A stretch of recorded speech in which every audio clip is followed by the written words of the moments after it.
Give me a go, no go for launch. Get into our deep dive that's been 2 weeks in the making here. We are celebrating the 45th anniversary of a Best Picture winner and winning a lot of other stuff, and that is One Flew Over the Cuckoo's Nest. Why do you think they might think that? Don't make a bit of sense to me.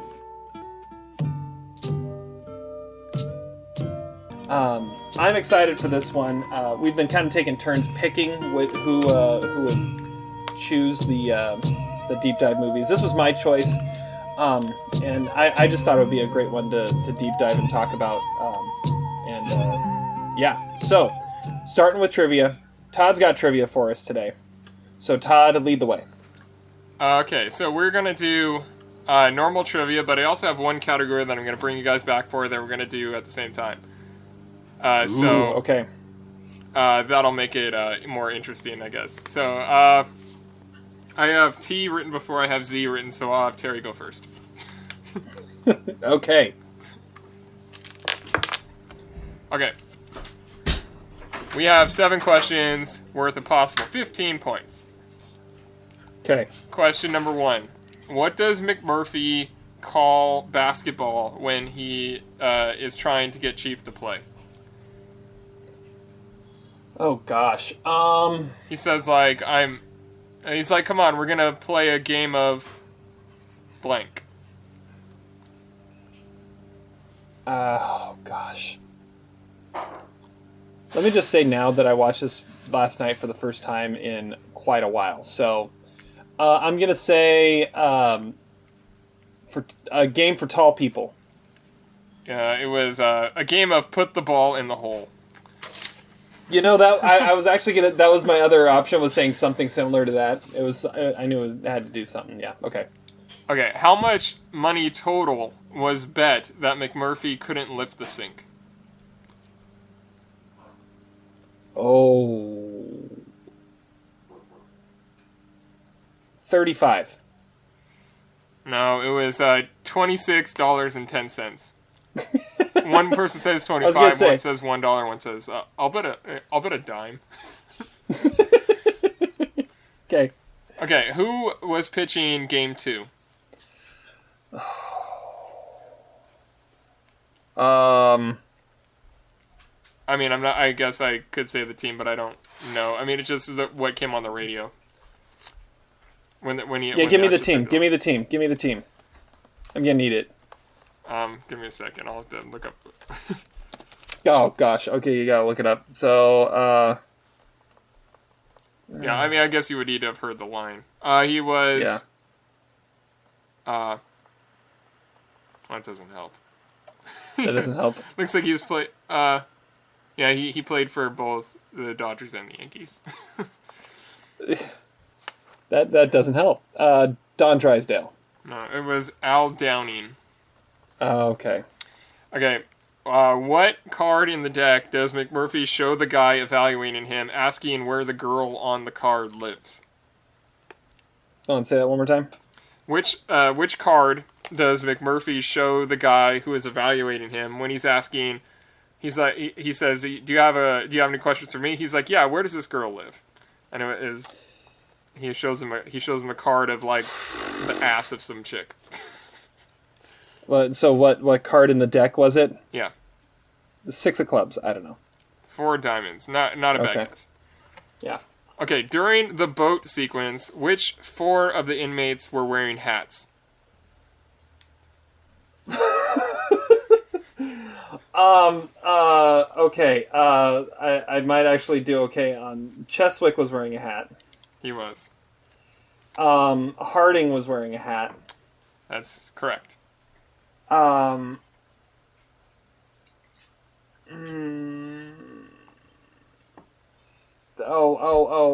dude, the guy with the one with the beard. Ellsworth, I think. It's not. The great Professor Ellsworth, Dr. Ellsworth. the famous Dr. Scanlon. The famous. That was it. That's who I was thinking of. Scanlon. Was Scanlon wearing a hat? Yeah, he was. That was one of them. Okay, that's the one I was thinking of. The guy with the beard.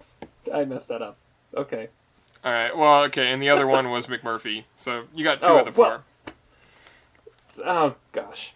Okay, which I thought that was three of the assumed. inmates were involuntarily committed to the ward? McMurphy.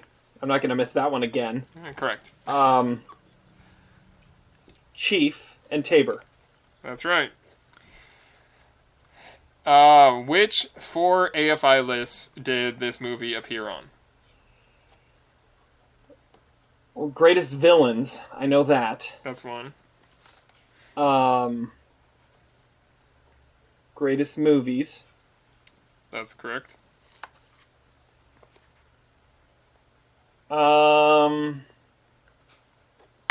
Greatest. Was there a greatest moments? No. Okay, well, it was on the top 100, and it was also on the second top 100. It was on the number 17 on Seriously? I get graded- 2 points for that. You're gonna qualify the 2 different lists of top Okay, 100? I could just make it worth 1 point then. Yeah. It was on number 17 on the top 100 cheers. So, like, most inspiring movies, I think is what that... Inspirational movies, which is kind That's of... kind of what I was going for with moment, but... And the number 5 on villains. It's the end when Chief escapes. That's the cheer. Okay, that's all. So you had 7. All right. Okay, sucked. Zach. I sucked. Terry got... We have 7 questions worth now 14 points. And Terry ended up getting 7 correct. So yeah, he sucked for a bit, and then he brought it back home, sort of. And I totally redeemed myself. Question number 1. What does McMurphy call basketball when he is trying to get Chief to play? Put the ball in the hoop, something like that. An old Indian game. Yeah, put the ball in the hole. Yeah, that's exactly. Yeah, that's right. How much money total was bet that McMurphy could not lift the sink? $23. It was $26.10. He was a lot closer than I was. Yeah, he was. Yeah, one person bet 25, one person bet $1, and one person bet a dime. Okay, who was pitching Game 2 when it was announced on the radio? Sandy Koufax? No, it was Al Downing. Koufax, I think, was pitching Game 1. Well, Jack Nicholson mentions Koufax. That's the only reason, I guess. Yeah, it was just a passing thing. I was like, oh, I should pull that one. Okay, which card in the deck does McMurphy show the guy evaluating him when he's asking where the girl on the card lives? Queen of Hearts? I don't know. It was the 4 of diamonds. That I should have guessed that Todd would be asking questions like this. It makes sense. During the boat sequence, which 4 of the inmates were wearing hats?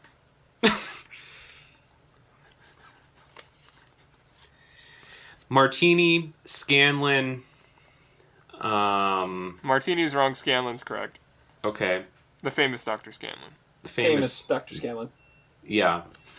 And Mr. Harding. Harding? That's correct. And That might be my favorite line from the movie, by the way. Is cheaping out Harding of a PhD. Tabor. I don't know though. That's wrong. McMurphy, Cheswick, Harding, and the famous Dr. Scanlon were the 4. Are wearing beanies or some sort of snow cap. Which 3 of the inmates were involuntarily committed to the ward? McMurphy, Tabor, and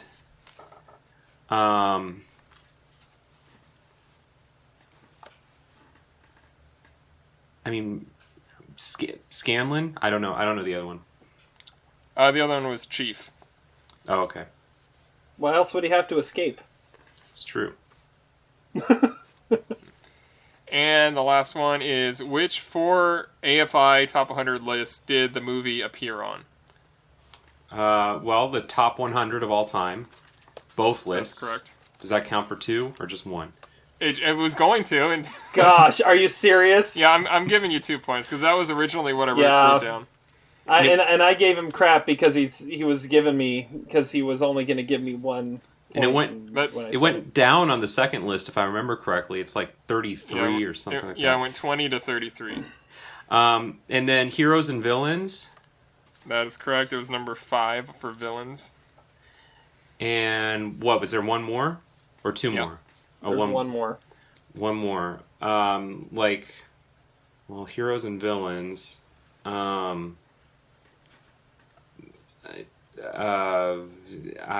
don't know. Inspirational stories? I don't know. Basically, yeah. It's number 17 on Cheers, which I'm pretty sure is inspirational movies. So that's correct. So wait, you're giving him inspirational movies? I'm pretty sure that's and what you aren't giving me. I said greatest moments. I knew that there were 2 top 100 lists though. That should but you're getting a point for that. I said greatest moments, and he's like, no, it's greatest cheers. It's I'm like, moments. I don't know. That's kind of the same idea as the biggest like cheer-inducing moments in film. That's closer than inspirational movies. Neither of you said Cheers. I guess I'll take it off. Zach is in the lead 8-7. I want to recount. The votes are 10-8. Nurse Ratched. Well, I want my cigarettes. We have one more category that there are 15 answers, and because One Flew Over the Cuckoo's Nest famously is one of 3 movies to win Best Picture, Director, Actor, Actress, and one of the screenplay categories. It's actually rare that you even get nominated for all 5 of those, and there have only been 15 in the last 45 years that have been nominated for all 5 Oscars. And I want to know what those are. And I guess I have to let Zach go first because he didn't go first on the trivia. As Good as It Gets. That is not correct. It didn't get the. Did it not get the screenplay? I'm pretty sure it was not nominated for Best Director. Oh, director. Okay. Lame. Well, I'm gonna start with the other one that won it in the last 45 years, and that's The Silence of the Lambs. That's correct. And then I'm gonna go with Silver Linings Playbook. Correct. American Hustle. Correct. No.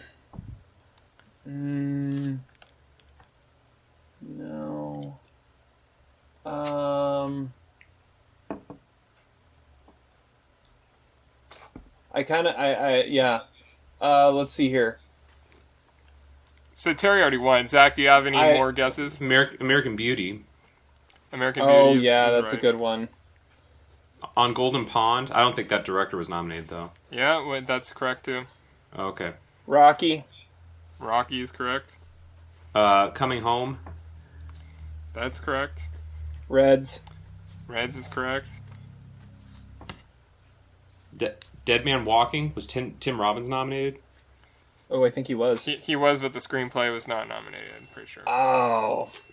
And it wasn't nominated for Best Picture. That's true. That's an important point. In the Bedroom. That's not correct. Yeah. Todd Field was not nominated. Todd Field for Best wasn't Director. nominated.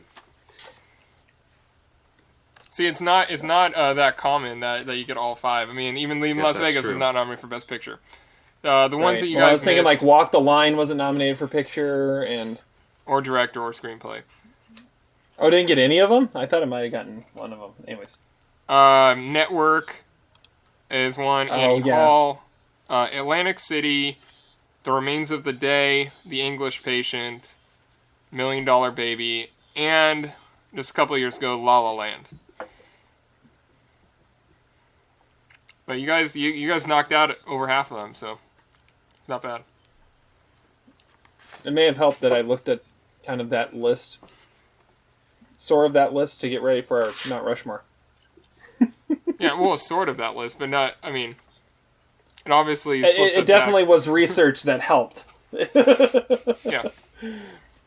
All right, so let's talk about One Flew Over the Cuckoo's Nest. So this is 1975. Best Picture winner, like Todd said, won Best Actor, Best Actress, Best Director, Best Picture, Best Screenplay. And I think it's one of only 3 or 4 to do that? I think it's 3. Yeah, there's 3. Yeah, this, Silence of the Lambs, and It Happened One Night, right? Yep. Yeah. So the very rare feat.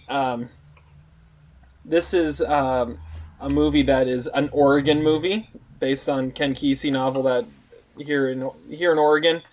I'm not necessarily one that is like a huge, overwhelming fan of this movie.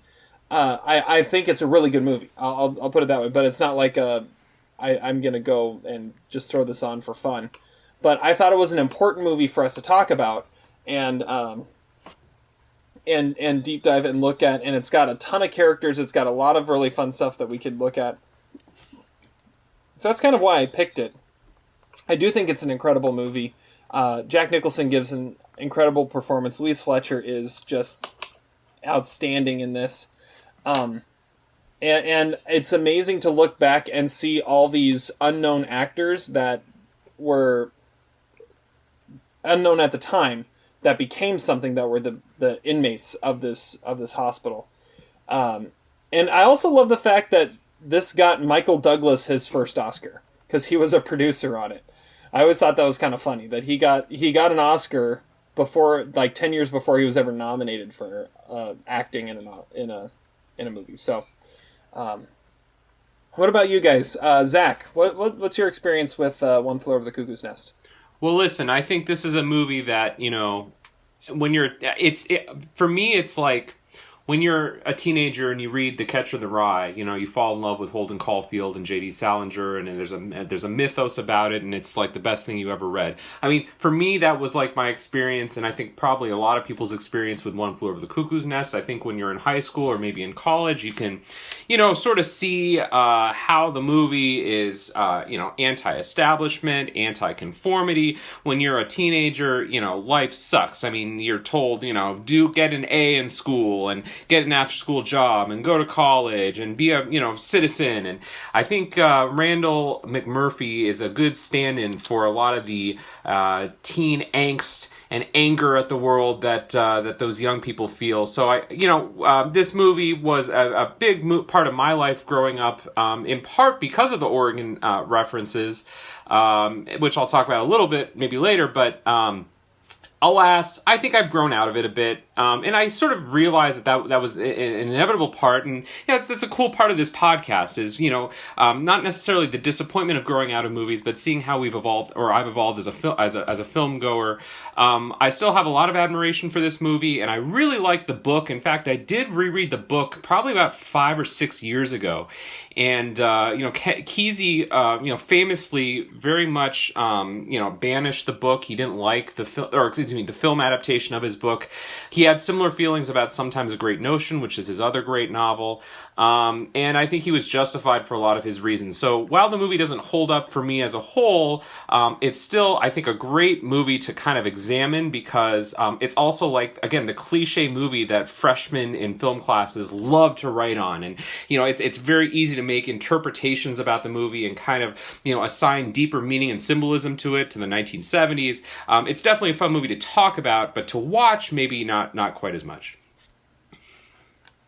Now, I will say one other thing that kind of goes into what you were talking about with this. One other connection I have to One Flew Over the Cuckoo's Nest is not actually for me, it's for my wife. My wife's undergraduate thesis was written about Ken Kesey and his treatment of women in his novels, because he doesn't really develop any of the female characters in his novels, except Nurse Ratched. And so that's kind of the one exception there, is it's the one actually fleshed out female character he has in any of his novels. So that's kind of an interesting point too. All right, Todd, how about you? I haven't watched this movie much. Like, I think I probably had seen it like maybe 1 and some change before this week. And I do like the movie a lot, yeah, but I mean, I think maybe it's controversial to say. I think like Girl Interrupted is looked at as like like a sister to this movie. I think it's actually better in almost every way, but I do like One Flew Over the Cuckoo's Nest a lot, which I find odd, like because 1975 was a really tough year for Best Picture. It's my number 4 of the Best Picture nominees, but it's my number 5 overall of the year. I think the Oscars actually did a really good job that year of picking their Best Picture nominees. And One Flew of the Cuckoo's Nest is a great movie, and I haven't ever had the emotional connection to it that maybe Zach has, but I've always appreciated it, and it's obviously got great performances and really dynamite writing, and I love small setting movies too, and obviously this is one of those. Yeah, that 75 list is pretty dynamite. I was just looking at it here. So for Best Picture, it beat Barry Lyndon, Dog Day Afternoon, Jaws, and Nashville. And Todd, I'm guessing Jaws is the one that's below. Yeah, I have Jaws one spot below on my top 10 of that year. Which Jaws I just rewatched recently, and I forgot how great that movie is too. I mean, it really, like, those two are really close, but like Barry Lyndon, Nashville, and Dog Day Afternoon are like all timers, and I don't know. It was an insane Best Picture list. Like I don't think there's ever been a stronger 5. And you talk about like importance. You talk about importance of film. Jaws might be the most important film on that list because it was the first blockbuster. So that's fascinating. I hadn't thought about how good of a race that was. Yeah, what's also kind of noteworthy, just kind of looking at that list, is like if you look at Best Director that year, Miloš Forman beat out Fellini, Kubrick, Sidney Lumet, and Robert Altman, 4 of the great directors of all time, 4 directors who also never won Best Director ever. And I mean, maybe these weren't necessarily their greatest films, although I think Nashville is my favorite Altman film. But this was, a considerable film at the time, and even in spite of my criticism that maybe it hasn't aged the best, I mean, it certainly says something that it beat out these luminary directors and great movies. Well, and Foreman ended up winning 2 Oscars, and I think One Flew of the Cuckoo's is one of those things where it had like the perfect piece of source material, and it was going to be a big movie regardless of how good it was, and it just happened to hit every button correctly. Yeah, it definitely started 2, I think, really important trends at the Academy that have still existed these last 45 years. One is, depiction of mental illness, right? And we saw that in Rain Man and Forrest Gump and A Beautiful Mind, several Best Picture winners, but also like the underdog story, overcoming the establishment and, the David versus Goliath, which you saw in a lot of other Best Picture winners too, like Rocky and Chariots of Fire and a few others as well. I think it's interesting. So I'm looking at it here. Cuckoo's Nest was nominated for 9 Oscars. It only won 5, and it were the big 5: picture, actor, actress, director, and screenplay. Its other nominees were Best Supporting Actor for Brad Dourif, Best Cinematography, Best Editing, and Best Original Dramatic Score. So the score was nominated. Editing go to Jaws, I imagine? Yes. That's a good question. Yes, I'm pretty sure it did. Yes, Verna Fields. Fields. I'm going to look it up here. Who Spielberg fondly called Mother Cutter. I don't know why I know that. I just remember he called her Mother Cutter. That's funny. Cinematography went to Barry Lyndon. And which is well. That makes sense. Yeah. And let's see here. Dramatic. So did Dog Day Afternoon get shut out, or did that win the other screenplay? Yeah, I think it won the adapted screenplay. Yeah, and the score that won was Jaws, which is pretty well deserving too. My bad. Yeah. Yeah, Dog Day Afternoon won original screenplay. Yeah. Now, what's interesting is I watched Shampoo this summer for the first time, and I was really bored by Shampoo. I was very disappointed by it. Are you a fan of Shampoo, Todd? That movie did not work at all. I watched it probably 7 or 8 years ago, and I remember thinking that it had 5 or 6 worthy Best Supporting Actress nominees, and I know that movie is supposed to be I don't know. It's supposed to be way ahead of its time or something like that. I've heard people talk about it recently, even, and I don't know. I mean, I'm not crazy about the movie, but I do remember enjoying it. Yeah, I was Didn't bored. Age well, you're saying? No, I don't think it aged well at all. I had a hard time even getting through it. And I don't know, like Lee Grant winning for it, she's not even in the movie that much. And I mean, Ronnie Blakely and Lily Tomlin for me are much more notable. I mean, you could put a lot of people from Nashville in that list too. But well, I think Louise Fletcher is obviously supporting too. That would have been the winner in that category if that was properly placed. I think I would say that's a fair statement. I think it's very borderline where to place her. Yeah. Did you guys know that? So those other two winners, It Happened One Night and Silence of the Lambs, only. Did you mention this, Terry? I can't remember. They've only won those 5 awards. They didn't win any other awards. Just those top 5. I did not mention that. That is very fascinating. Wait, so Silence of the Lambs didn't win it? Oh, that one must have been JFK. That makes sense. Yeah. Huh. Right? I mean, probably the only 3-hour editing winner. that would make sense. Let me look here. So 91. Let's see here. So you had JFK won cinematography, Bugsy won art direction, Bugsy won costume design, Terminator 2 won sound, JFK won editing, Terminator 2 won sound editing and visual effects and makeup. Score went to Beauty and the Beast. Yeah, so it was only those 5. Well, that's interesting. It's almost like you think about all 3 of those movies. Well, but you think about all 3 of those movies. They are very character based and character development, actor based, and all the tech categories. Is a horror thriller. I know, but it's very much about the characters more than anything, though. I mean, I could have seen it get editing, but it's not going to get any of those other techs. Not for something like that. I think it's interesting that they won director. I think that's more of the thing to look at is how do you have Jonathan Demme pull out director? How do you have Miloš Forman pull out director? And I'm saying I think he did a great job, but you look at some of those other movies, I think those might be much more directorial achievements. And I think it speaks to a time when it was let's award the movie more than let's award the best. I feel like nowadays the Academy is much more in favor of spreading the wealth as much as possible. I mean, since they expanded the field, how many times have there been has there been a split between director and picture? Well, that's like a change in how they vote, often though. than Like not. Best Picture is no longer the movie that has the directorial achievement. But it does just show like back then, they would give it to their favorite movie. They would just give it all the awards. Right. When I think you could say in '75, I mean, like you said, those guys who were nominated there, I honestly the only other one I've seen is Dog Day Afternoon that was nominated for director. But I would. That was just as deserving as Miloš Forman was for Cuckoo's Nest, I would say. Did you guys see that Jaws won every award that it was nominated for in 1975 except for Best Picture? Do you know the next film that did that? Ooh. No. You have any guesses, It Todd? was like... something that won all its nominations except Best Picture. Yeah, I can... It's a movie we've deep dived not too long ago. Or deep dove.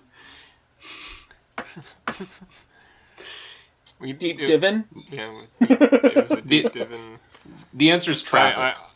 Traffic, okay. Yeah. Oh. I knew I come across that stat recently, okay. That's fascinating. Okay. Yeah. And, let's get into... Just one more quick note about this 1975 Academy Awards.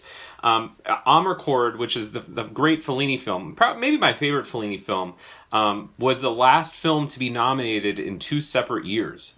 It was nominated in 1975 for Best Director, but it was nominated for Best Foreign Film in 1974. Someone needs to write an article about that. They changed the rules after that, I'm pretty sure, or after one of the times that happened. Did they actually change the rules? Because if they did, I'm kind of disappointed that they would, because so many times those foreign films aren't available in America and aren't eligible for anything but the foreign film. I mean, then like The Lives of Others probably would have been a Best Picture nominee the year after. Right, and I would argue it should have been.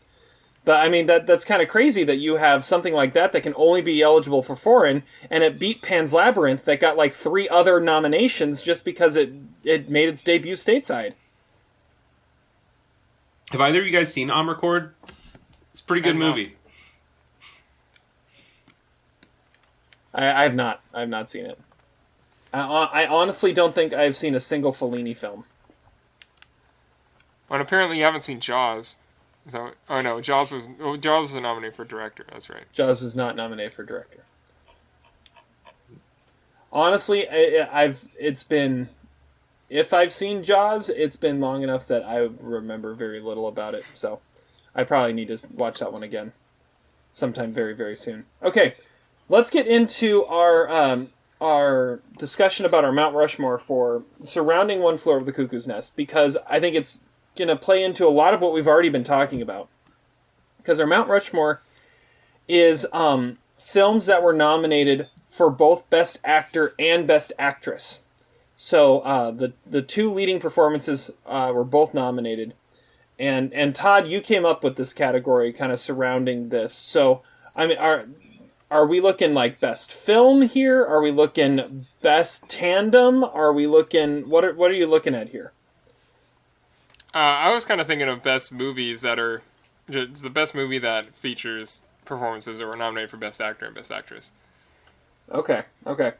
So I went through all Oscar years and came and wrote down every single one that qualified for this list.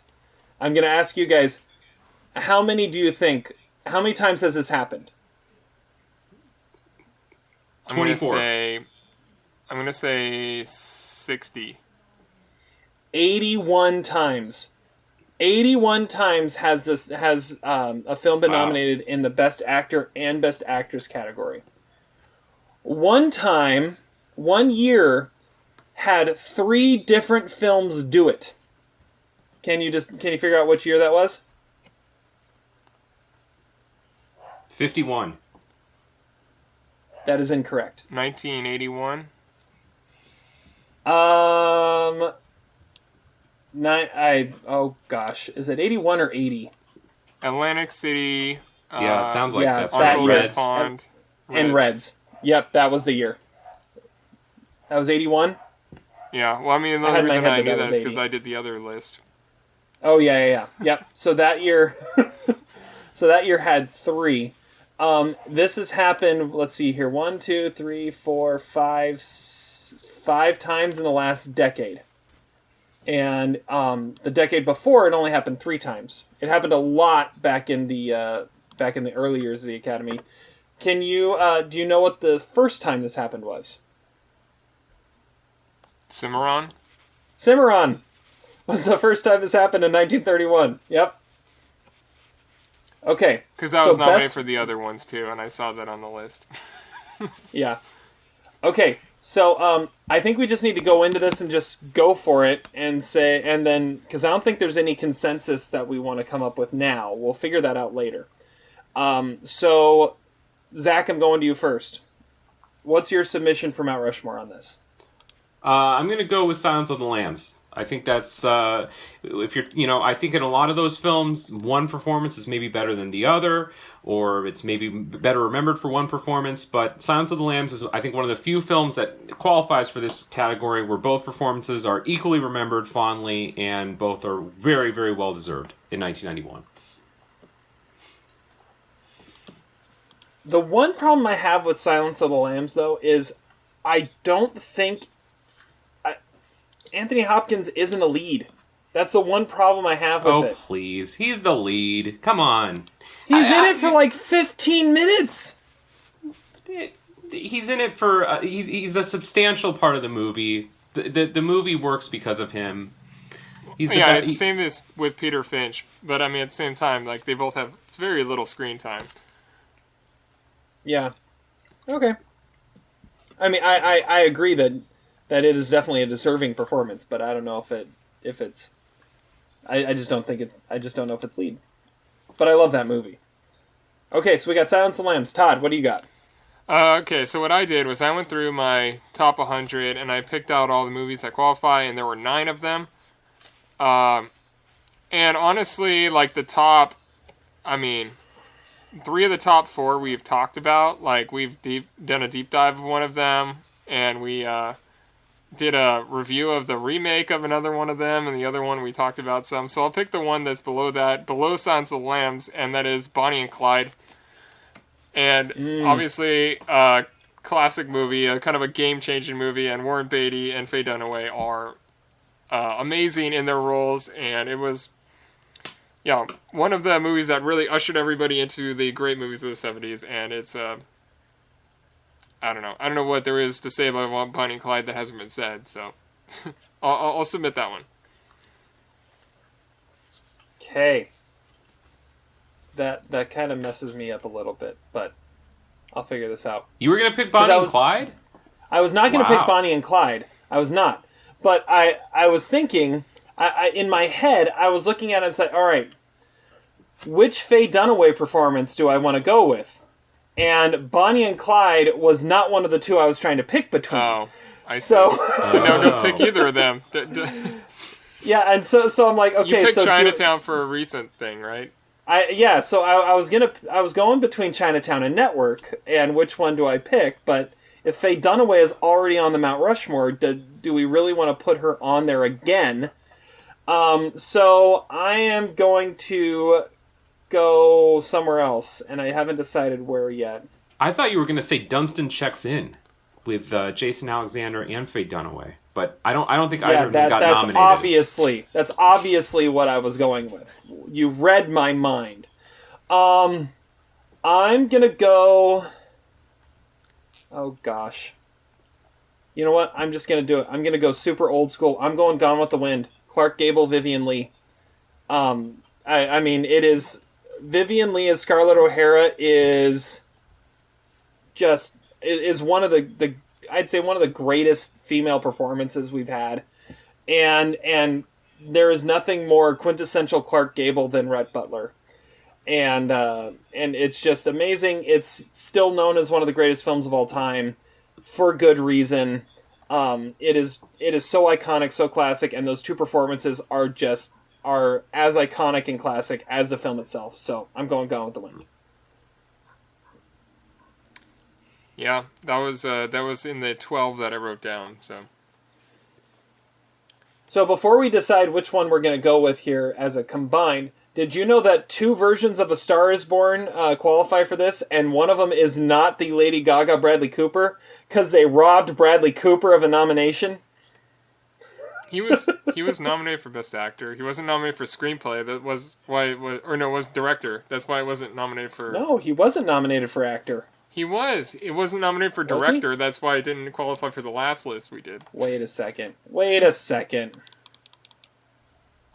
Did I get this wrong? Yeah, and I feel like we talked about this the other day, Terry. We may have talked about this the other day. I had this written down. Oh, he was nominated. He wasn't nominated for Director. Well, then, never mind. It's 82 films then, and 3 different A Star Is Borns qualify. Oh, so the Judy Garland one. The Judy Garland one, and the one in the 30s. The Frederick March one. That was nominated for all 5. That was nominated for all 5? Yeah, there were only like 10 more throughout history that had been nominated for the other ones. All right. Anyways, well, now that I've been proven wrong, who knows how accurate my count is now? What are we going to submit as a group here? What's our group submission? Well, what were the other ones you guys were thinking of? See if we have common in our... Chinatown and Network, but I thought this movie was the default. I thought we were going to go with Cuckoo's Nest as the 4th. I mean, we could go with Cuckoo's Nest. I mean, I don't love the movie as much as I used to, but I think it's sort of the obvious pick. I mean, if you're looking at not just the fact that they won, but, relatively equal screen time and the iconicity of the performances. I'm surprised, Zach, you didn't go with In the Bedroom. Well, look, I wrote down 5 others besides Silence of the Lambs. I wrote down In the Bedroom, Casablanca, The China Syndrome, Who's Afraid of Virginia Woolf. Ingrid Bergman was not nominated, I'm pretty sure, right? Oh, she wasn't? Okay, then I take out Casablanca. Never mind. That's ridiculous that she wasn't nominated. And I also wrote... I also wrote down Marriage Story. I think Marriage Story is a movie that 10 years from now will be maybe in this category. But, well, since Casablanca isn't there, all the more reason to put Cuckoo's Nest up there. Yeah, and one I was thinking of, if you're talking not necessarily movie, but just performance value, I love the performances in Walk the Line by Joaquin Phoenix and Reese Witherspoon. I think those are just iconic performances that were just amazing. We talked about Leaving Las Vegas recently and the performances there. And the other one I was thinking of was Rocky. Yeah, Rocky was another one that I was considering with Sylvester Stallone and Talia Shire. Ingrid Bergman was nominated for a different movie that year. Ah. That's rough. Or another one that we could talk about, that as another one, Zach, I'm surprised you didn't pick, was Who's Afraid of Virginia Woolf? Yeah, I did mention that, didn't I? Yeah. That was written on my list. You might have. I don't know. Yeah. Yeah. And Todd may mention on Golden Pond, too. Yeah. And if you want to go iconic, you could also say like Sunset Boulevard. That qualifies. You could talk about another film we talked about fairly recently, Rebecca. That qualifies. Yeah, I alluded to that. We did a review of the remake. Yeah. So, I mean, I'm good with... the other ones I had, obviously Leaving Las Vegas, On Golden Pond, Rebecca, Days of Wine and Roses. We've talked about those all, except On Golden Pond. Zach just mentioned it today. I had Rocky, Who's Afraid of Virginia Woolf, American Beauty, A Streetcar Named Desire, Gone with the Wind, and my favorite like royalty movie, The Lion in Winter, which I realize is not going to be chosen, but it is an amazing movie. One of the ones I was kind of surprised to see on this list, The China Syndrome. Jack Lemmon and Jane Fonda were both nominated for The China Syndrome. I thought that was kind of cool.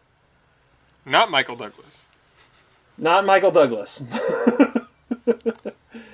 All right, do we want to just default to Cuckoo's Nest? Do we want to throw in... Rocky would be... I think that's the one that we all pretty much agree on. I mean, Cuckoo's Nest isn't in my top 12, so that's why I would push back a little bit. Yeah, let's do it. Go with Rocky? I like it. Okay, we're going to go with Rocky.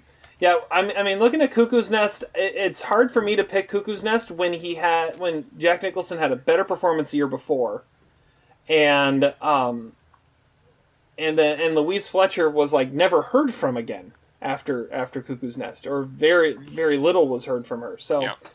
I would think that both of those things would actually help the cause of that movie being in our default, but the fact that she was never heard of again. Yeah. But she was also borderline supporting. Who cares? I don't like the designation. To me, doesn't matter. Talia Shire is supporting. I mean, the fact that Talia Shire was nominated in lead actress is kind of ridiculous too. No, I think the thing that I've got against Cuckoo's Nest is I have trouble putting that on when we're not putting on Chinatown, and Chinatown was definitely a better Jack Nicholson performance than just a year before. And it kind of bothers me that the Faye Dunaway representation is Bonnie and Clyde and not Network or Chinatown. But I was gonna go all in for Network, and then you picked Bonnie and Clyde. So how dare you, Todd? I should have just gone with On Golden Pond. That was a minus 180 that you were gonna go with On Golden Pond, Todd. What about Leaving Las Vegas? I said that was a top 10 movie of all time when we did that movie. Not to mention top 5 acting performance of all time. So. There's that, too. Yeah, that's true. And see, I said Jack Nicholson in Chinatown was a top 5 acting performance of all time. So, all right, we're going Rocky. Why not? So we've got Bonnie and Clyde, Gone with the Wind, Silence of the Lambs, and Rocky. This is a fascinating list. We could do this podcast again tomorrow and get a different 4. Like, completely different 4, I feel. And still be okay with that group. Those are 3 Best Picture winners, right? from doing Yeah, that. the only one that wasn't is Bonnie and Clyde, and Bonnie and Clyde is again one of those movies that might be, if you're talking like top 10 most important movies of all time. Yeah. Jaws and Bonnie and Clyde. I mean, those are Okay, I like it. Okay, now let's get into Zach's favorite portion of the deep dive, and that is the recasting. We'll do this briefly. We'll go quick. All right. This was kind of interesting. I feel like if this movie were recast, it would be like a star-studded cast, but that's just kind of what I was thinking. Zach, we're going to go to you first. McMurphy, originally played by Jack Nicholson. Who do you got? I went with James Franco. Gotta be someone who's a badass. Gotta wear that leather jacket, but also be someone who's maybe hiding some deep insecurities. Okay. That's good. Zach, Todd, what do you got? I have two written down. I went with Aaron Paul. Because there are times watching that when I feel like when he's like trying to like rally the troops in the ward and stuff like that, I'm like, man, Aaron Paul would be killing this, and because he is totally the guy that's like too smart to be there. And all right, be honest. Did you go with Aaron Paul or did you go with Jesse Pinkman? Jesse Pinkman, essentially. But I mean that also is just Aaron Paul. Yeah. Jake Gyllenhaal. That was my pick. I think we're all kind of on a similar wavelength here. I was also thinking Jeremy Renner would be fascinating in that role, but That's a good one. he's probably too that. old. That I like. I like that more than Aaron Paul. That's a good pick. Yeah, see him return to something like that. I could see. I mean, because now all he's been doing the last 10 years is Marvel, and you give him something like that. That'd be pretty awesome. Like when he was like Dahmer. Like he can really sink his teeth into a crazy role. Well, and you look at his 2 Oscar nominations for Hurt Locker and The Town. I think that speaks a lot to what he could do if he was given Cuckoo's Nest. I'd change my vote. Nurse Ratched. I would go Jeremy Renner. That's a great pick. Okay. All right, I'm still going with Gyllenhaal. I like Jake Gyllenhaal. Yeah, Gyllenhaal could do anything. Yeah. All right, Nurse Ratched. Oscar winner Louise Fletcher. Zach, who do you got? Well, this was the most fun one, and I came up with 3 actresses who are perfect, but I think they're all too old for it. And that is Isabelle Huppert, Kristen Scott Thomas, and Imelda Staunton. And I think they've all played basically iterations of Nurse Ratched over the years. So I had to go with someone a little bit younger than that who could also absolutely nail it, and that's Tilda Swinton. Also too old. But well, yeah, I think she's a little younger than the others. Just a tiny bit. I was surprised at just how young Louise Fletcher was in this. She was only like 41 years old. She looks so much older. Anyways, well, Todd, who do you got? What I went with 2 people that are basically kind of the same actress in my mind, and they are both really subtle but also cold at the same time. And those are Rosemary DeWitt and Rebecca Hall. I could see that, especially Rebecca Hall. I could see. Rosemary DeWitt doesn't do a whole lot anymore, but I think she'd be vicious as Nurse Ratched. I think it'd be awesome. The first one that popped into my mind, and it was hard to not think about this, was Sarah Paulson, because she's playing Nurse Ratched in the Netflix series. By the way, have either of you watched that yet? I have. No. You have? I've watched the first 2 episodes of it, and I should have look, I mentioned the election coverage, but that's really what I watched the last couple weeks in preparation for this podcast. 2 episodes? The first 2 episodes, yeah. That's a solid. How was it? That's a solid 84 minutes of time. It was interesting. It is like the most Ryan Murphy thing ever. It has like half the cast members of American Horror Story in it. It just feels like another season of American Horror Story. And it's also like laughably totally opposite to anything Ken Kesey would have ever written. But it definitely has some entertainment value. I don't know if I see Sarah Paulson as Nurse Ratched. That's a bit of a stretch, but it's definitely some like, ridiculous over the top entertainment. All right. Okay, so my Nurse Ratched, I after picking Jake Gyllenhaal, I went with Maggie Gyllenhaal as Nurse Ratched. Not only for the family connection, that actually but wouldn't that be cool? That's good. That wins. And yeah, and you add, I mean, I was like, okay, she would nail this role, and add the fact that her brother is playing McMurphy. I think that would just be next level. See, I don't like Jake. I wouldn't go with that. However, Maggie Gyllenhaal's a great pick. Did either of you guys see her in the movie The Kindergarten Teacher? No. There's a bit of Nurse Ratched in that performance, but that's a great pick, Terry. Solid work there. Why, thank you. Jeremy Renner and Maggie Renner Gyllenhaal. And Maggie Gyllenhaal. Maggie Gyllenhaal. That's perfect, yes. Yeah. Which probably is better than the combinations I had. He's changing his picks to just I don't know. I'll just have one of each of yours. Tilda Swinton's too obvious. So let's get it a little more interesting. Okay, next now let's really get interesting. Let's get into the inmates. Martini, brought to us by a very young and skinny Danny DeVito. Zach, who do you got? I went with Enrico Cataloni because he was mentioned earlier. And I couldn't come up with anyone else. All right, Todd. Who was that? The dad on Veronica Mars. The dad on Veronica Mars. Oh, okay. That makes sense. Okay, well, for me, for Martini, he's a character that, I don't know, he really doesn't talk, but so it's all facial expressions, but I feel like Patton Oswalt is sort of the, modern day Danny DeVito. That's a good one. Yeah. I also thought about, if we did want to make him talk and make him kind of weird, I would pass the torch from the It's Always Sunny. I would go Danny DeVito to Charlie Day and make him Martini. That's a good call, too. I think Patton Oswalt's better, but Patton Oswalt's too old. Good. I went with I was looking at like the diminutive stature, and I mean it's a great character bit, and I think this guy, after being a child actor in as a lead, has really kind of pigeonholed himself as being a really good character actor, and that's Daniel Radcliffe. That's my Martini. Yeah, that would be. That was not what I was picturing, but I could see it.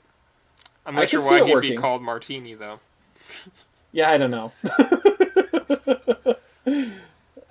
Yeah. He's British. Maybe that's why he's Martini. Shaken, not stirred. All right. Next. Yeah, there we go. Now we're talking. All right. Next we have Cheswick, brought to us by Sidney Lassick originally. Zach, who do you have? Well, it had to be someone who was indecisive and could cry on command, so I went with Michael Stuhlbarg. That's not bad. And with the thick rimmed glasses, too.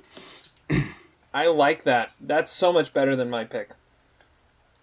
Yeah, Todd, my pick's probably too old. I think Cheswick's actually not an easy one to recast. He's got to be someone who's kind of vulnerable, but also doesn't necessarily appear that way. I went with John C. Reilly. I'm not. I mean, I think he's probably a little bit too old, but I mean, I think it'd be really interesting to watch him try to do something like that.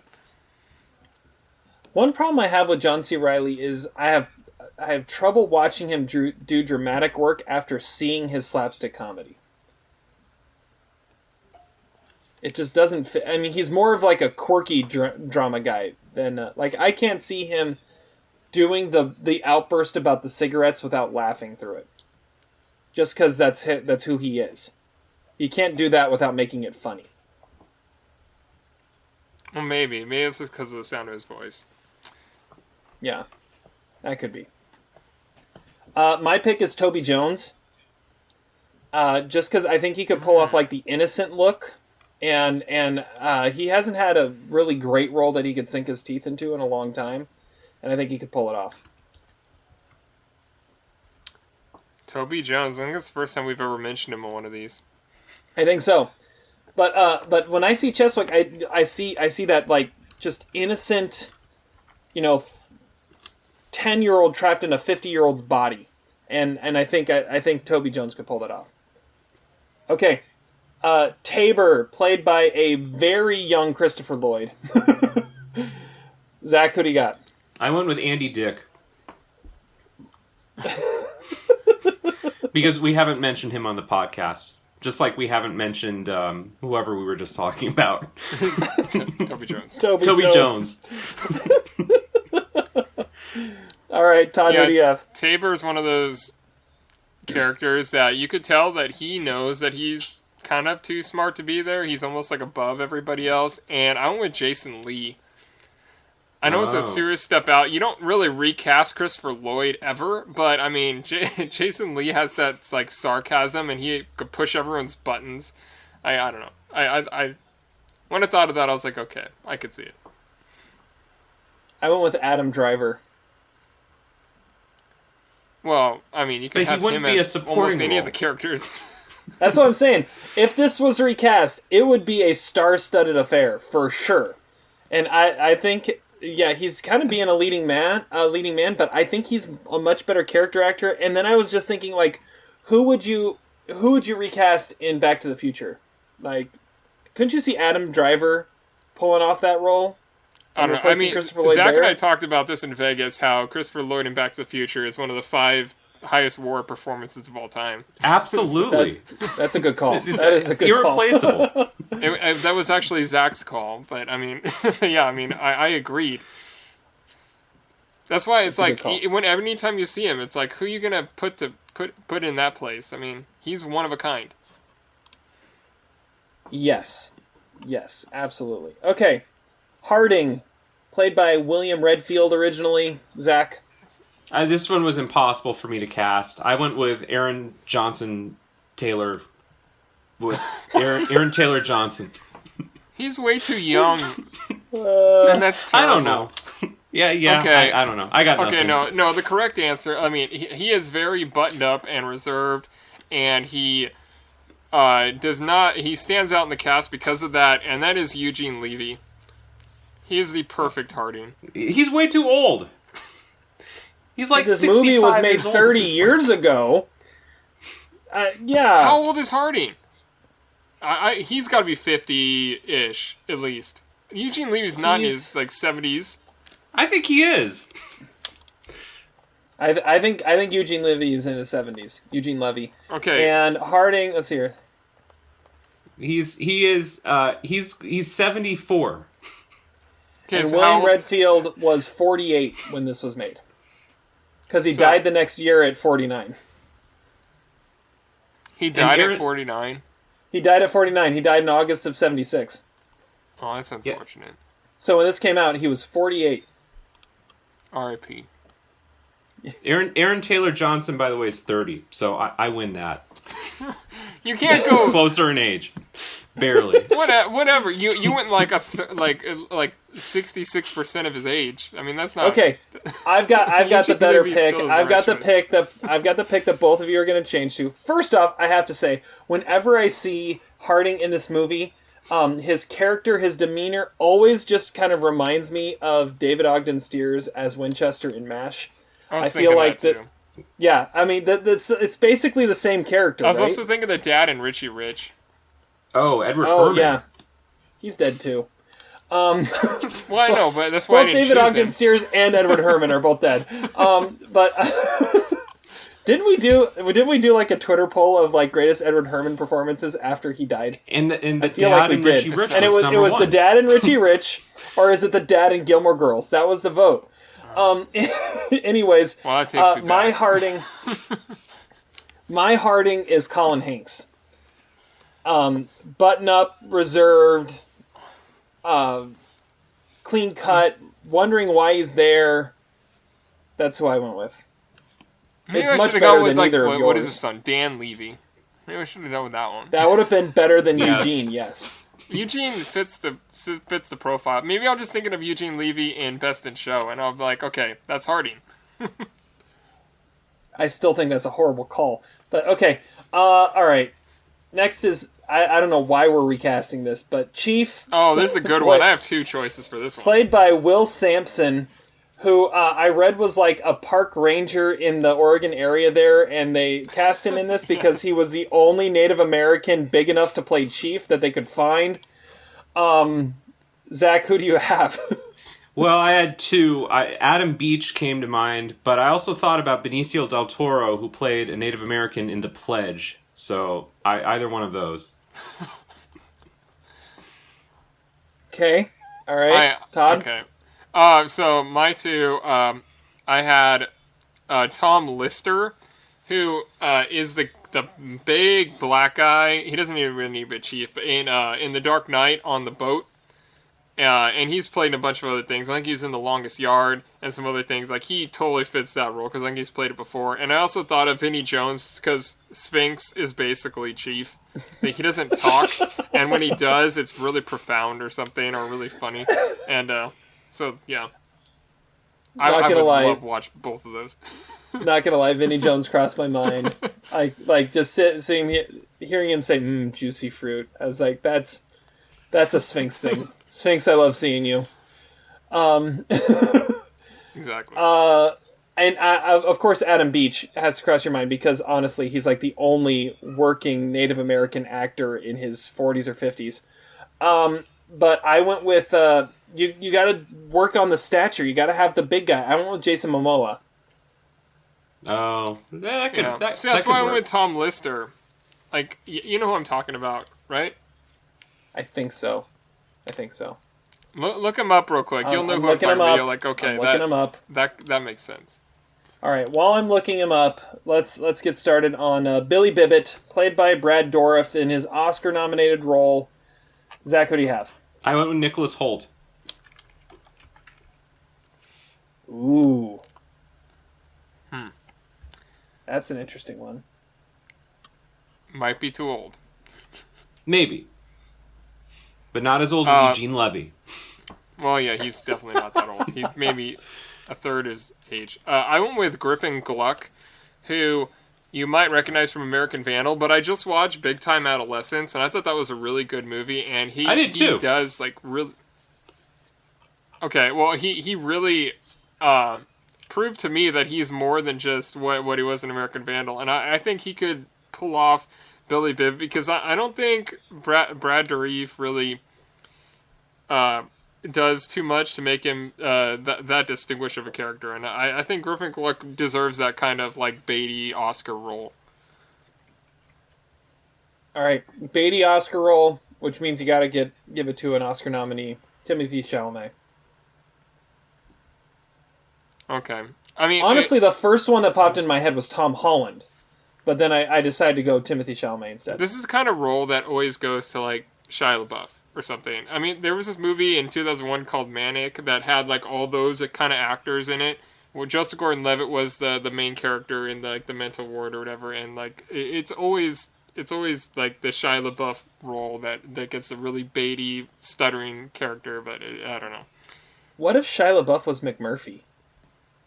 Yeah, that's conceivable. I would buy it. Anyways.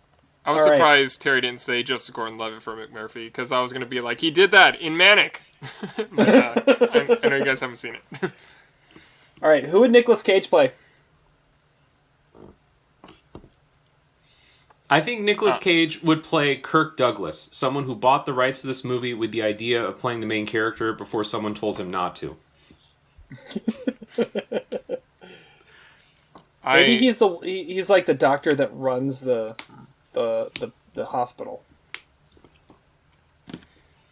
that caught the fish. I could see it. Well, there's a version of Nicolas Cage that plays Murphy, but there's also a very easy version of Nicolas Cage that plays Tabor. Like maybe early '90s Nick Cage. He would be an easy Tabor. I wrote down Cheswick. Like now, like current Nicolas Cage. Could you see him pulling off Cheswick? I mean, he has the manic outburst. Yeah. I would pay to see it. I'm not gonna lie. What about Clint Howard as Cheswick? How come that name didn't come up? He's probably too old. Oh, he's probably too old now. But yeah, you go back. How old is Cheswick? 50, maybe. Yeah, how old was he? Clint Howard's like 75, isn't he? Yeah, he's too old. He's too old. But maybe in the Eugene Levy version of Clint Howard. There's a version of Clint Howard that could do it. The Eugene Levy version of this movie that was made 20 years ago, Clint Howard could have done it. Okay, I'll buy that. Sidney Lassick was 53 when Cuckoo's Nest came out. And Clint Howard is 104. Clint Howard is older than 53. 61. we'd have... I guess he's not that far off. I thought he was way older than that. I was way off. Yeah, I was too. Really? 61? Jeez, he could have played Billy in this movie if it was made in 1975. He could probably still play Billy today. Not too old. How old's Ron Howard then? I'm fascinated by this now. 66. Clint's the little brother? Yeah. Yeah. I never knew that. Well, Ron Howard directed a movie in 1970, 3 or 4 or whatever, right? Yeah, For but Roger I never realized that Ron was the little brother. Or Ron was the big brother. I thought Clint was the big brother. Always. How old is Rance Howard? Or Gene Howard. I think they're both dead now, actually. I'm quite sure Rance they're both Howard dead. died 3 years ago. Yeah. Rance Howard was in an She would have episode of been, Seinfeld. 90. She would have been 92 in like 3 weeks. All right. Now that we've gone on a complete random tangent on the Howard family tree, let's get back to Cuckoo's Nest. All right. Highest war performance. Zach, what do you think?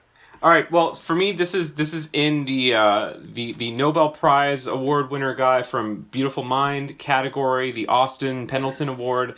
I'm also giving it the highest war performance to Dean R. Brooks as Dr. Spivey, a very similar role. Now, Dean R. Brooks was the head of the mental institution in which the movie was actually filmed at, so it's almost not fair to put him in this category, but I mean, my goodness, he absolutely looks like he would be the head of a mental institution. Especially that scene where he's talking about the fish that he caught, and he's like, no, it wasn't 40 pounds, it was 32. That's a random pick. Okay. Todd, who do you got?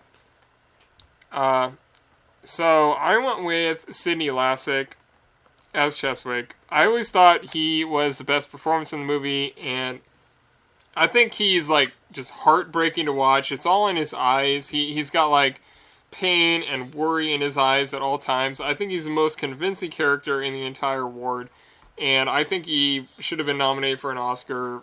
I think it's an amazing performance, and it was the hardest one for me to recast. Yeah, I had Cheswick written down too, actually. I thought that was the highest war. Since you said that, I'm gonna go with Chief, simply because they literally couldn't find anybody else to play him. They couldn't find another 6'5" Native American other than this random guy from Oregon. So that's who they went with. So, I was saying Candy, Chief. she just looks like that character. Whoever that Muse Small, she would be my second pick.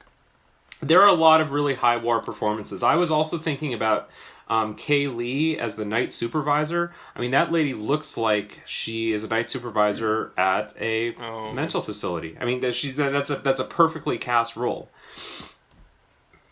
I'm gonna say the lowest war performance is Delos V. Smith Jr. as the Honorable Dr. Scanlon, because the entire movie I thought it was Tommy Chong.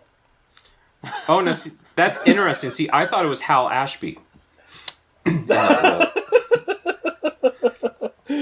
Tommy Chong is too young for that role.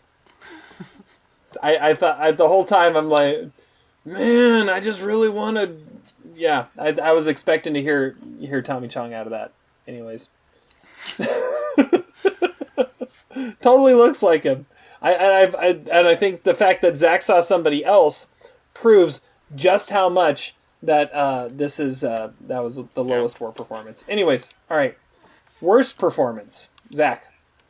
Okay, well, this one's a weird one, but I'm going to go with Jack Nicholson as the worst performance. But I have a reason why, which is that I'm going to pretend I'm Ken Kesey for a second. R.P. McMurphy is nothing in this movie like he is in the book. The book, he's a completely different character. He has red hair in the book. He's much taller. He's a war veteran. And he just doesn't... He's like, I think, supposed to be Irish. Jack Nicholson really does not come across as any of those things. So in a movie that I think has a lot of impeccable performances, it's hard to pick out a bad performance. I can only say that Jack Nicholson is not really what you envision when you read the book. I can appreciate that sentiment, however you're insane. Well, yeah, of course, he's great in the movie, but I can't really pick out a bad performance in the movie. That's the strength of this movie, is how uniformly great the cast is. All right, Todd, what do you got? Well, I'm just going to say it's unfortunate because the Cowboys just lost to the Steelers, even though they were leading the whole game. And we could have been like Mercury Morris and Larry Zonka and cheers to the no undefeated teams anymore, but we can't yet. Breaking news. My worst performance is Brad Dourif as Billy Bibbitt. Ooh. And I know he's nominated for an Oscar, but I've always seen this as a worse version of John Savage. Like, because he is a very similar character in The Deer Hunter, and he would have made it way more believable and way less annoying to watch than Brad Dourif is. And Dourif had basically no career after this. Like, he hasn't done a whole lot. I mean, he's been like in horror Lord of the movies and Rings stuff. Yeah, like I said, nothing in that good. Like, ouch. But I don't know. I've never liked that performance. I've never believed it. I don't think he does anything to warrant an Oscar nomination. He just stutters. It's not good. I completely disagree with that. I think he's great in the movie. I disagree with that too. But couldn't John Savage have easily done that?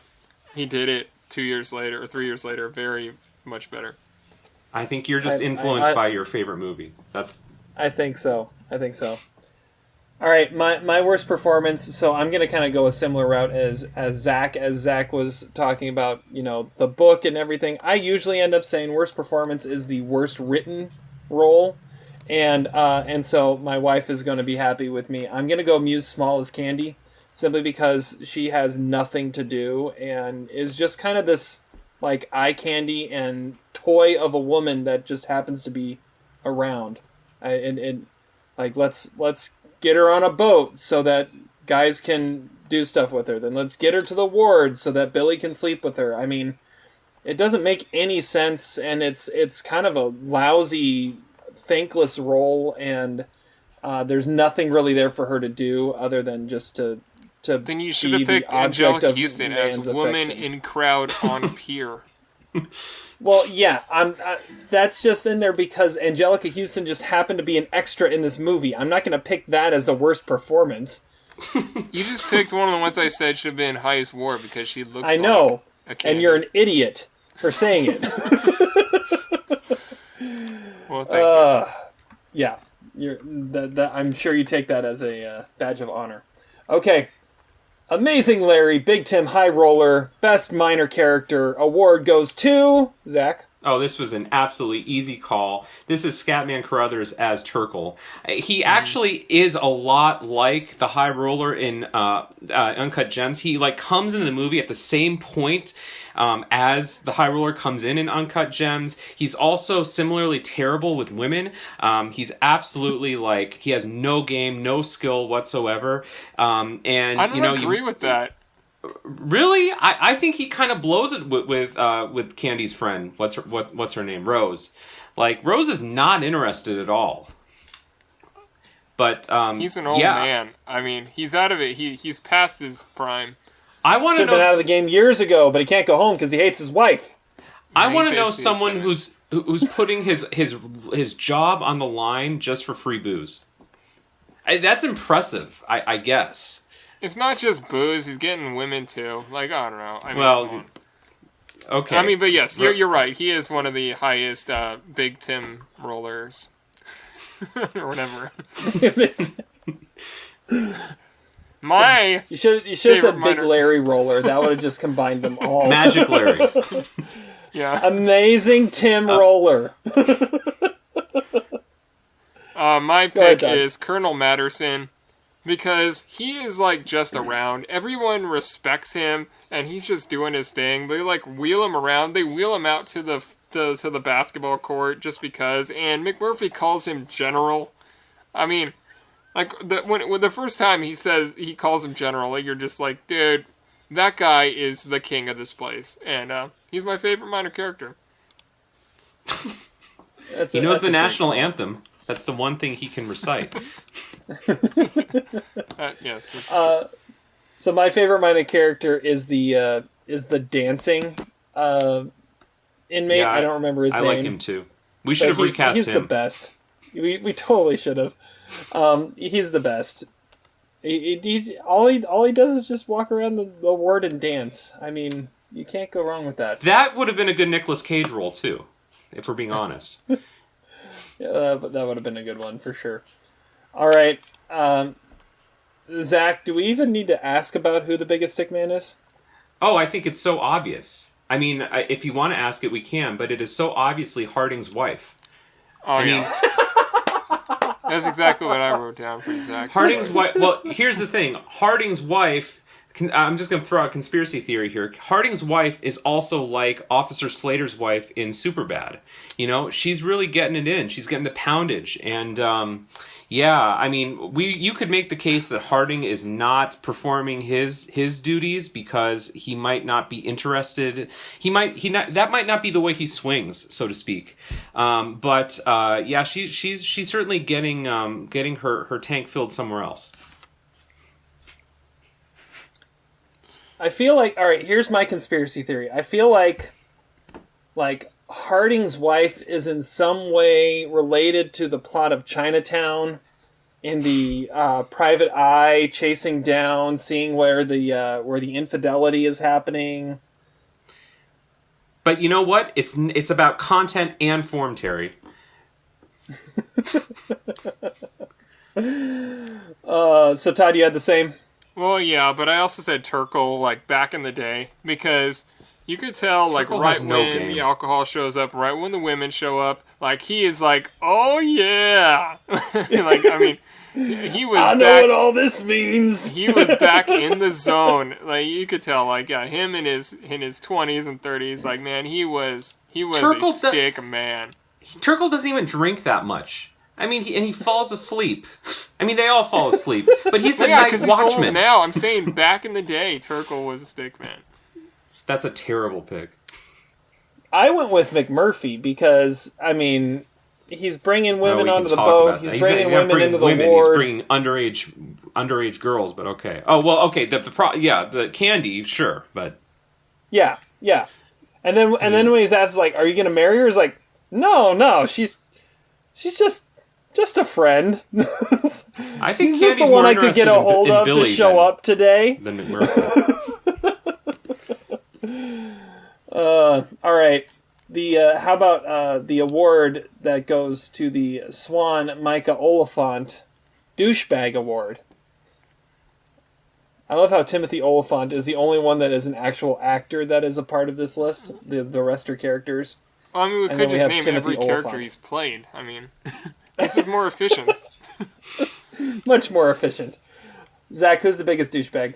I went with Mel Lambert as the harbor master, who, like the Dr. Spivey and other characters, was an actual harbor master in Depot Bay, Oregon, which is one of my connections to this movie. Every summer, my family went out to Depot Bay, and actually, that when they go under that bridge, when they take the boat out, that is a bridge I've walked across many times. It is the world's largest indoor harbor, which is its claim to fame. And I've always thought that the day they go out to boat is like the most beautiful day in the history of the Oregon coast, but I'll leave it at that. Good call. Seriously.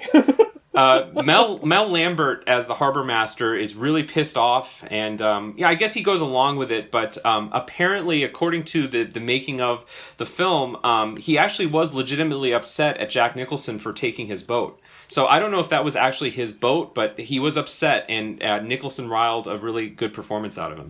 So maybe he really was a douchebag in real life. He also sounds like he must have played for the Pittsburgh Steelers if his name was Mel Lambert in the 70s. Yeah, that sounds right. Todd, what do you got?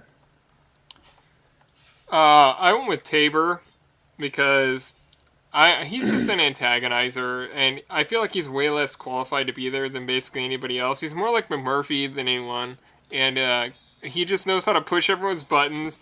He knows what he's doing. He's a dick. The whole time you're just like, I mean, why is that guy here with all these other guys? And then, I mean, he does have his, like, random outbursts, so he is kind of nuts, but at the same time, like, I'm just like, dude, shut the hell up. He's a douchebag. That's a great call. And actually, one of the things I do remember about the book, and maybe, Cassie can correct me if I'm wrong, but, like, I remember the book, Tabor was the original McMurphy. He was the one that tried to organize a protest against Nurse Ratched, and then I believe he was lobotomized, which of course the movie doesn't really elaborate on. But in the book, he's, I believe, more developed as a character and someone who is anti-establishment in the same vein as McMurphy. That would explain a little bit about why he is the way he is, too. Like he feels like McMurphy, but something's off, too. That explains that. That's interesting. I'll have to check with. I wouldn't have known that. I'll have to check with the expert on that one. Inside information. Inside information. I just simply went with McMurphy and as the biggest douchebag because, I mean, he's coming into a psych ward and thinking these people are normal. And they obviously are there for a reason and need help. And so many of the issues that pop up in this are simply because he's being a douchebag and not realizing that these people are people who actually need the help of medical professionals. And one of the brilliant parts of his performance is how he slowly realizes the issues and the fact that he has misread the room in so many ways. As he sees, outbursts from Cheswick, and as he sees Billy's fate, and as he sees all these different things, it shows just how much he didn't realize what was actually going on. So that's my pick. All right, what's the best scene in this movie, Zach? Well, I always love this movie for the last scene. I thought the last scene is maybe the most famous scene from this movie. It's not as iconic as this movie is. There's probably not a lot of great individual scenes in it. I'm certainly not going to pick the boat scene because that scene for me doesn't work anymore. But the last scene does work for me still. However, I can't help but wonder. Everyone feels so like motivated and enthusiastic and upbeat ending. But if you take out the music and just watch that scene without any music, it's actually a really downbeat and depressing ending. But so maybe the music is the MVP in that scene, but it's still a great scene and a great way to end the movie, which is also the way it ends in the book too, if I remember correctly. That's a good call. I mean, it made the what was it the 100 cheers list? Is that what that crap? But it wasn't about the scene. It was about the whole movie. But yeah. Okay, but it was because of the last scene. Yeah, I think sure. well, and that's the only thing cheer-worthy in that entire movie.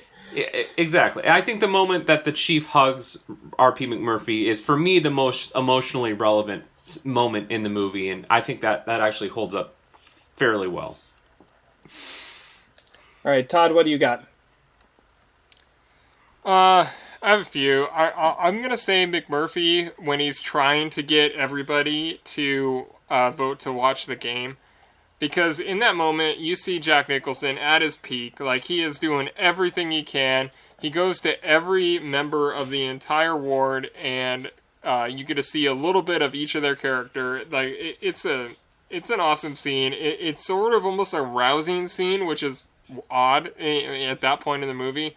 But I love that scene. And, of course, him actually acting out the game, which we alluded to recently, because that was on one of my lists that I made, the best sports scenes in non-sports movies, but him actually getting everybody on board or trying to, I think that's an amazing scene. That is capped with Chief raising his hand and McMurphy freaking out. I love that scene. That's a good call. All right, so I'm going with the boat scene, but not the whole boat scene. The getting on the boat and the getting to the boat and then convincing the boatmaster to let them take the boat. I already mentioned like my favorite quote in this is McMurphy going through the list of people. It's like, oh, this is Dr. Martini, this is Dr. Scanlon, the famous Dr. Scanlon, and this is Mr. Harding, and just like completely just sliding him in that way, just that tiny little bit, and that if you're not paying attention, you don't even catch it, but Harding definitely catches it. That's like, and every time he says it, you look at them and they're like, okay, you in that moment when he says doctor and their name, you can kind of buy it, and I just love that moment. Oh yeah, and they all sprout up like, oh yeah, that's me. yeah. and so that there, I just love that little bit, just that tiny little bit there is just awesome. So that's what I'm going. But well, it starts with him being like, ask Captain Block why I'm doing this. Captain Block. Yeah. It's like Captain Block. And it's like, wait, what are we gonna do if we get caught? And he's like, well, then take us back to the feed farm. We're nuts. Yes, I that was my second choice. That scene, that gear. It's a great scene. Right. I mean, obviously the end is the most iconic, and it's hard to argue with that. But that was, as I was watching, I'm like that's my favorite moment of the whole thing. All right, flaws, outdated conspiracy theories. Now, Zach, you said it hasn't aged as well as you would have liked. Can you want to elaborate a little bit more on that? Yeah, I mean, there's a lot of things in this movie that didn't work for me this time. I mean, number one overall is this movie has a very skin-deep, superficial look at mental illness. So the characters in this movie are treated as sort of comic caricatures without a lot of in-depth, sophisticated views of mental illness. They have these kind of comic traits that are cute and lovable, but it doesn't really go any deeper than that. However, and I've always known that about the movie too, even back in the day when I really loved it. I always defended it though in the sense that this movie isn't really about mental illness and it's not really about a mental institution, but of course it's symbolic of society. And I think that gets to my larger flaw in the movie, which is that I don't really know what Jack Nicholson in this movie is rebelling against.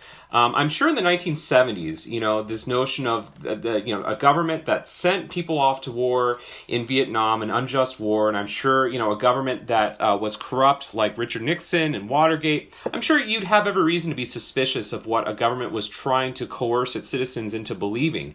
And things like surveillance and paranoia, obviously manifested in movies like The Conversation and A Clockwork Orange and Cool Hand Luke and these other movies that I think actually kind of look at the whole prisoner archetype in a more profound way.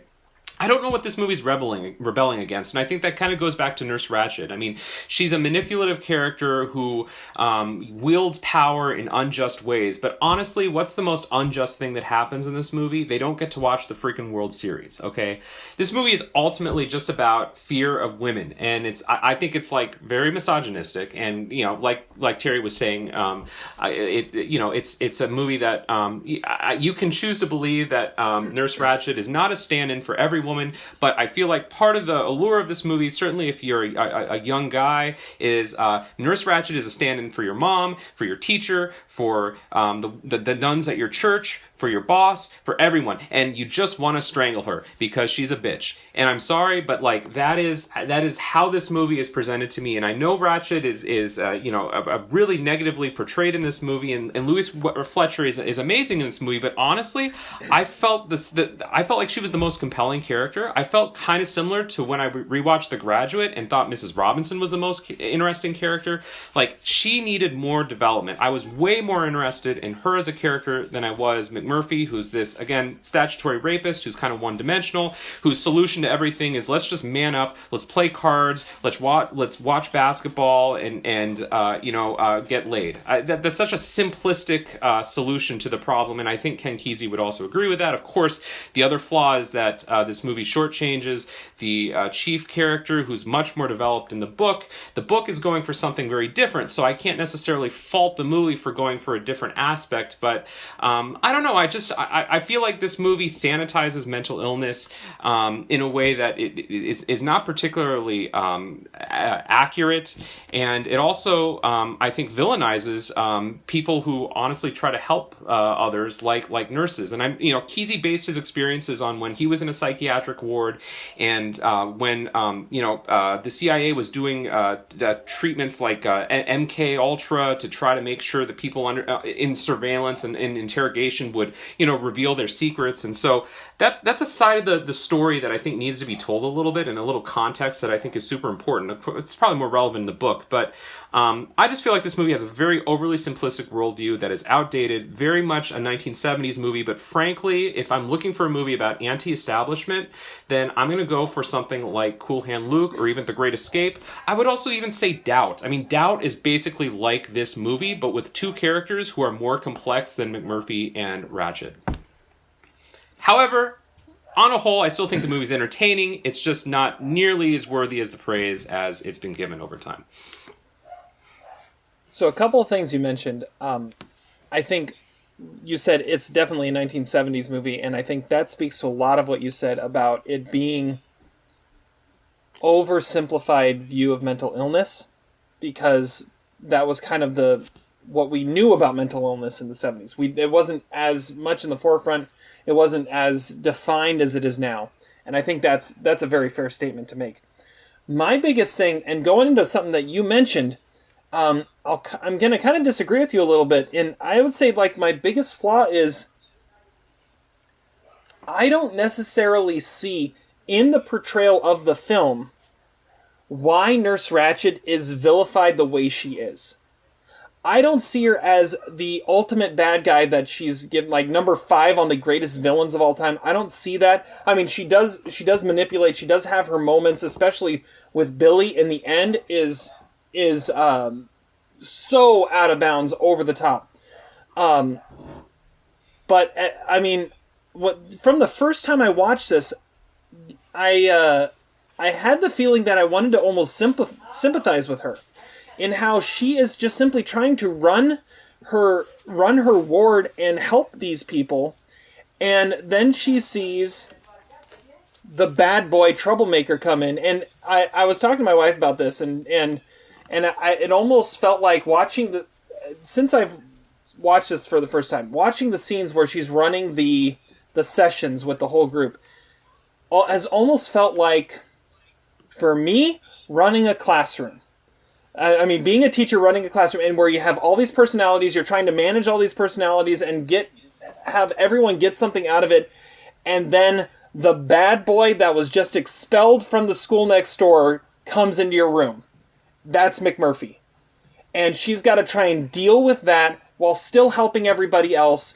And how does she deal with that? She sets an example and makes an example of him and tries to punish him and show him exactly what's wrong with these people, and show him that he's completely out of bounds for even being there. I don't know. I always felt like Nurse Ratched was more of a sympathetic character than a villainous character. I was talking to my wife, and she said she's a very different character and much more developed in the book. That makes her feel much more manipulative, much more villainous. And so when you're coming into the movie with that background, yes, she is this horrible, evil character. But just watching the movie, I feel more sympathy for her than disgust. Todd, what about you? I mean, we're kind of you haven't read the book, so you're a little more with a background of me. What do you think? I mean, I do think that she is painted as the. I mean, I don't know. She's painted as the one that you're supposed to not feel sympathy for, but at the same time, I can see what you're saying, and you do actually see, like, her point of view, like, trying to control the room. I get that. I don't know. I guess I don't really have a strong feeling either way. I wouldn't put her on a villains list, though. Like, that kind of seems crazy to me, because I don't feel like it ever paints her in a way that is going to make her like actually hate her, because I don't think you really love McMurphy either. So I'm not really sure that. I don't know. I guess I am right between you guys. I don't know. Well, I don't think I'm that apart from you, Terry. I would agree. I find her a more sympathetic and complex character in the movie than anyone else. I wish, like, one of the flaws with this movie, and this will lead into my LVP pick, but like there are moments in this movie that just touch on real complexity with these characters instead of making them caricatures. And like one example would be like when Billy tells McMurphy that he doesn't want to leave with him, that he has to stay in the hospital. And there's a similar moment when the chief tells him that too. But that the movie doesn't really... Like that's a fascinating argument. Why would you want to stay in the hospital? But the movie never really delves deeper into that. There's a similar moment when Nurse Ratched says that she wants to keep McMurphy at the hospital instead of just sending him off to the work camp in Pendleton where he's going to be someone else's problem. Like, those are really interesting details, and I wish the movie could have elaborated on those characters more. I guess I'm not really sure how it could have, but the movie just keeps going back to folly and comedy instead of looking at, I think, the real complexity that these characters might be feeling. I mean, Billy's a tortured character, and Billy does represent, like, on the one hand, the impulse to, run away and reject his mother, which I think is a very kind of stereotypical, cliched thing that this movie does. But at the same time, he conforms to what Nurse Ratched says. And the scene, of course, where they all decide to go with Nurse Ratched and not vote for the baseball game is a fascinating scene. And I wish this movie could have delved more into the idea of being someone who has to conform because that's what you've been trained to do, instead of ridiculous scenes like the fantasy scenes on the boat. Those scenes aren't very interesting. I've seen that in movies before. What I'm more interested about is the idea of conformity, conforming to the establishment, and conforming to what people tell you to think. That's a fascinating dynamic in this movie that the book goes a lot more into, and this movie just kind of opts more for, hijinks and comedy. I almost feel like you're describing The Breakfast Club. So, I was thinking not necessarily Breakfast Club. I was thinking Shawshank Redemption and the Red character. Sure, yeah. And how he doesn't understand how to manage not being institutionalized. Yeah. Yeah, that's a fair conclusion. I mean, I kept on thinking of like A Cool Hand Luke and The Great Escape when I was watching this movie, which, very much come out at the same time, the same sort of anti-establishment, skeptical of authority type feelings. But, this movie just kind of wants to be a comedy. It doesn't really want to actually go deep into those issues. By the way, like the moment when Jack Nicholson stares off into space, were you guys thinking about Mark Wahlberg and Boogie Nights? Like the scene where he just kind of looks, like that's a fascinating moment, and that is also a moment where it's like maybe he realizes that he doesn't want to run away either. And I don't know, I think that's an interesting issue. But then the movie just cuts away to the morning, and we never really see a payoff for that. Yeah, interesting discussion. All right, anything else before we move on to LVP MVP?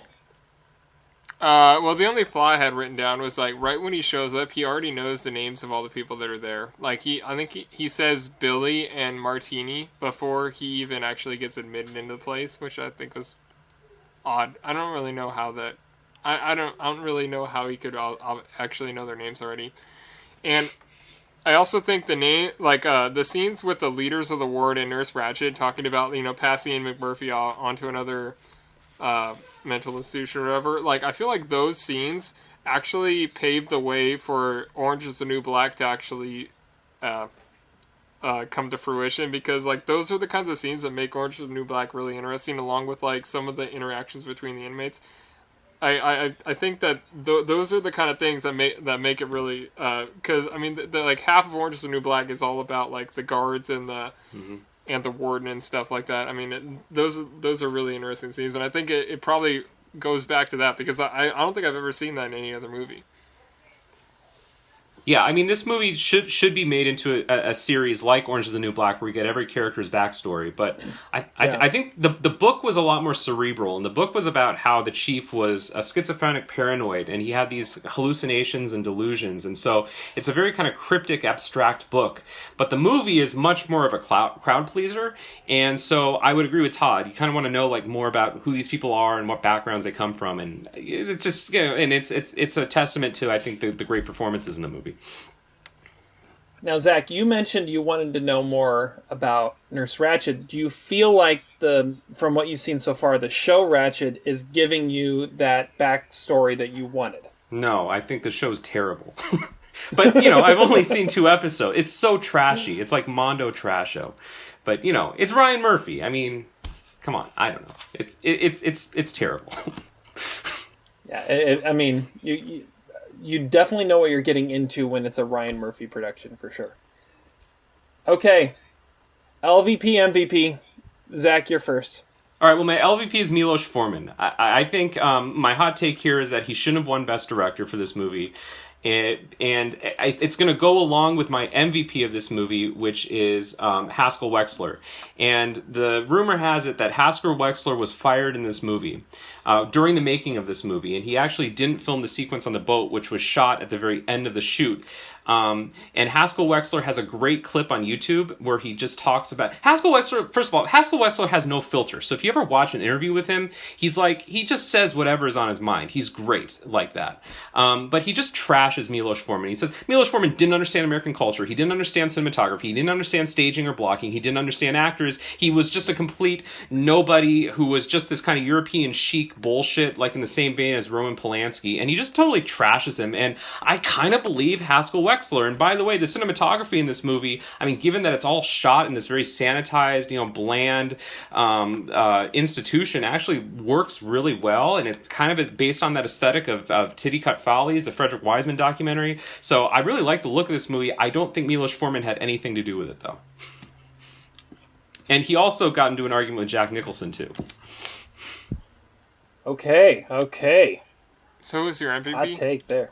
Oh, my MVP is Haskell Wexler, Wexler? the cinematographer, Okay. who was also the cinematographer for Kramer vs. Kramer, the best movie of the 70s. Yeah. Right. Okay. All right, Todd. Agree to disagree there. LVP, I went with, I have a couple options. One is Martini on the basketball court, because he just swings around and hucks the ball into the fence.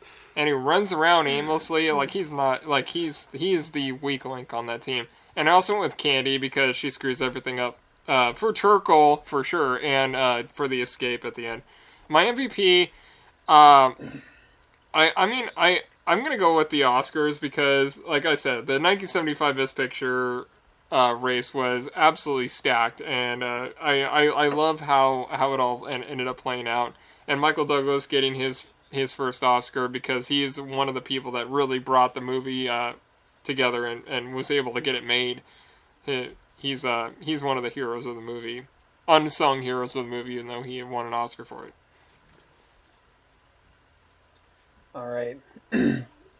Good call there. All right. I'm going to go a little more like storyline driven LVP, MVP. My LVP is Dr. Spivey. If he had just simply done his job and looked at McMurphy and known what he was from the very beginning of just trying to get out of having to do labor duty and trying to present himself as crazy, none of this would have happened. It all would have been taken care of. He knew it from the start. He just needed to follow through with his gut and not listen to Nurse Ratched. So he's the LVP. MVP is definitely Chief. He is definitely the MVP of this movie. He is the heart of the movie. From what Cassie tells me and from some of the stuff I've read, the book is completely from his perspective too. He is the main character of the book, and it would have been great to see a little more of Chief throughout the movie. But yeah, MVP is definitely Chief. He's also the MVP of the basketball team.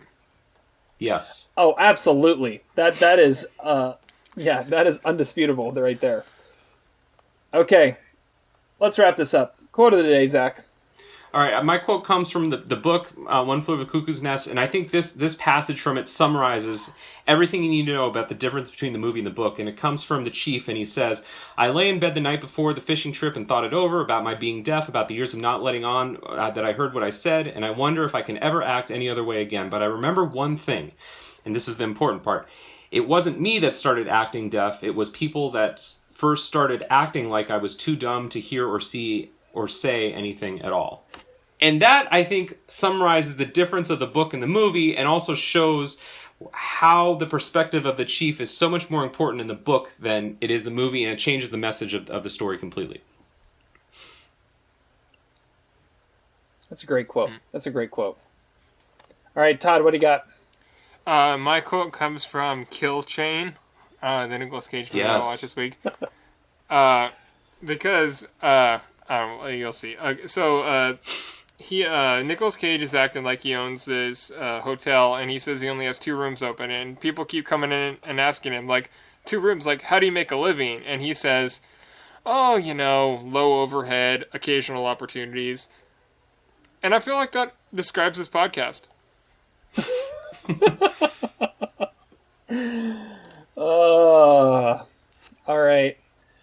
So my quote, I'm gonna touch on something that we haven't mentioned yet, but it was, for me, definitely like news of the day, and that is the hearing about the passing of Alex Trebek today, at the age of 80 from cancer, and I mean, there's so many things that are being said about Alex Trebek and the impact he's had, being host of Jeopardy and being this pillar of knowledge for so many years.